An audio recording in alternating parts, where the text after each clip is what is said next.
love. It's a beautiful thing. It's a magical experience for some, but a source of disillusionment and confusion. It's a bond that you share with someone so strong that coexisting with them becomes paramount to you both. You become completely reliant on this other person, so dependent that you cannot survive or sustain the nutrients you need to live. This kind of love, this relationship isn't just reserved for humans. In fact, this relationship has been fostering within the ecosystem between species and species, plant and animal, plant and plant, animal, animal. Because Liz and I finish each other, we are two halves of a whole. We decided that our theme for the next two videos would focus on symbiosis in nature, but not any symbiosis, mutualism between a plant and an animal. But more on that later. Let me introduce you to the first half of this love story, the Kiggerlaria Africana. This is the first name that I can say.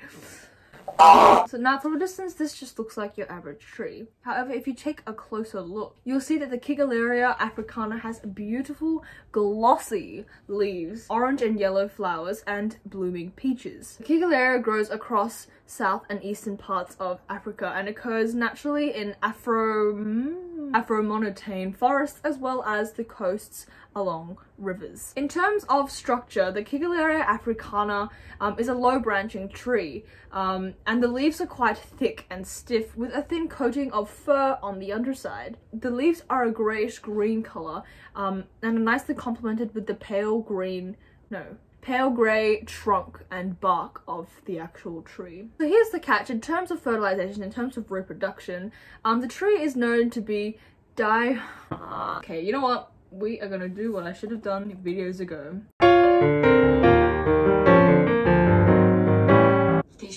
Dioecious.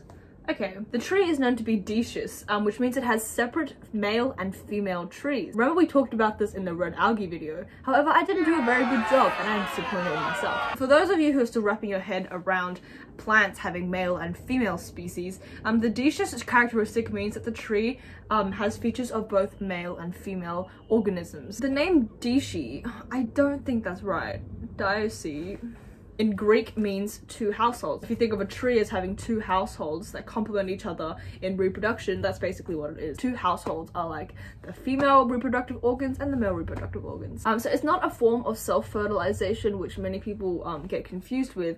And self-fertilization itself is the fusion of two gametes that come from a single organism. So how do they reproduce then if they're not using self-fertilization? Well, because the species have both male and female trees, allogamy, or more commonly known as cross-fertilization, takes place. Allogamy is the creation, this is how the fertilization works in the male and female trees. So allogamy is the creation of pollen within the male tree, which is then carried by pollinators to fertilize the flowers of the female tree. The distinguishable feature between male and female trees are the flowers, and they help the dioecious feature occur. So the female flowers are a pendulous flower and they are larger than the smaller male flowers that grow in clusters as opposed to singular. So in terms of how the Kiggerlaria Africana helps us humans get around to the daily day.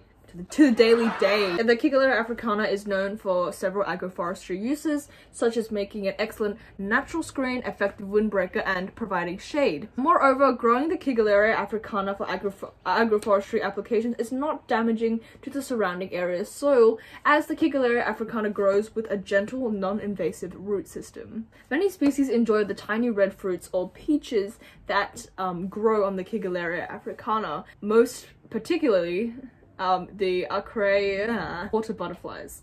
And here's where we go back to the love story that I was discussing at the beginning. What is the nature of love between the Kiggerlaria water butterflies and the Kiggerlaria Africana? Can they survive without each other? Or do their symbiotic mutualism bind them together? Find out next week, where Liz, my other half, we'll introduce the Kiggerlaria horta, and then we'll know what true love is.